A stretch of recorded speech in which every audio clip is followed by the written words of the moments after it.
जब भी हम चने की खेती करते हैं तो सबसे ज़्यादा जो समस्या है वो रहती है जड़ गलन, फंगस रोग, विल्ट जो रोग है इससे चने की फसल को हम कैसे बचा सकते हैं। शुरुआती दौर पे भी हम इसका बहुत अच्छा उपयोग करके जो कवकनाशी हैं जो फंगस रोग से हम चने की फसल को बचा सकते हैं। इसमें कौन कौन सा सही जो प्रयोग करके हम चने की फसल को बहुत हद तक हम बचा सकते हैं, आज आपको इस वीडियो में पूरी जानकारी मिलेगी।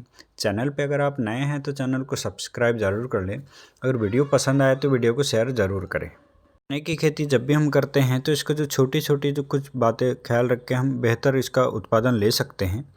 चने की फसल के लिए अम्लीय एवं जो ऊसर भूमि रहती है वो अच्छी नहीं मानी जाती है।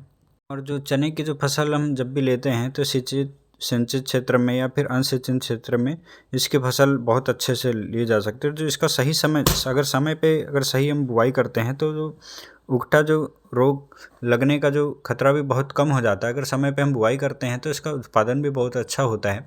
और आप इसमें जो उगटा प्रतिरोधक जो किस्में हैं वो उनका भी उपयोग कर सकते हैं। और जब भी आप चने की बुआई करते हैं तो इसमें कतार से कतार बुआई करने में जो खरपतवार नियंत्रण करने में भी बहुत आसानी जाती है। और जैसे सिंचाई करने में, जैसे खाद देने में बहुत ही आसानी जाती है। इसलिए आप कतार से कतार जो बुआई करते हैं तो उसमें उत्पादन बढ़ जाता है। चने की फसल में सबसे ज़्यादा जो चने की फसल को नुकसान पहुंचाता है वो एक इल्ली रहती है और जो उगटा रोग है। उगटे रोग में पूरा पौधा ही ख़त्म हो जाता है, जिससे जो उत्पादन हमारा घट जाता है। इसके लिए हम क्या करना चाहिए? इसके लिए आपको चने की फसल हम जब भी बुआई करते हैं तो बीज उपचारित करके बुआई करना चाहिए, जिससे जो उगटा रोग है उगटा रोग नहीं लगता है।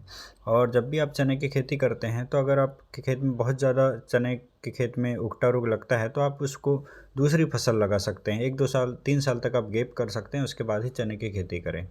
चने के बीज को आपको राइजोबियम कल्चर से उपचार करना चाहिए और इसके बाद ही बोना चाहिए। चने की फसल में आपको जो जड़ गलन है, उगटा रोग है, उसके रोकथाम के लिए आपको जैसे थायरम है, कार्बनडाजिम है, मैनकोजेब है, इनका कोई एक दवा का उपयोग करके हम जब बुआई करते हैं तो बीज उपचार करके बोना चाहिए, जिससे जो उगटा रोग फसल में नहीं आता है। जब भी हम बीज उपचार करते हैं जैसे 2 ग्राम कार्बनडाजिम प्रति किलो के बीज के हिसाब से हमको बीज उपचार करना चाहिए। और जैसे आपके अगर खेत में दीमक है, दीमक के लिए आप भी क्लोरोपाइरीपास जो 20 सीसी जो दवा है उसका भी उपयोग कर सकते हैं, क्योंकि जो दीमक के कारण भी चने की फसल बहुत मर जाती है। जिससे आप जब बुआई करते हैं उस समय आप खेत में क्लोरोपाइरीपास जो डस्ट पाउडर रहता है उसका आप छिड़काव कर सकते हैं। यह जो दवा बताई गई, किसी एक दवा का उपयोग करके आप चने की फसल में उगटा रोग से बच सकते हैं और अधिक से अधिक उत्पादन ले सकते हैं।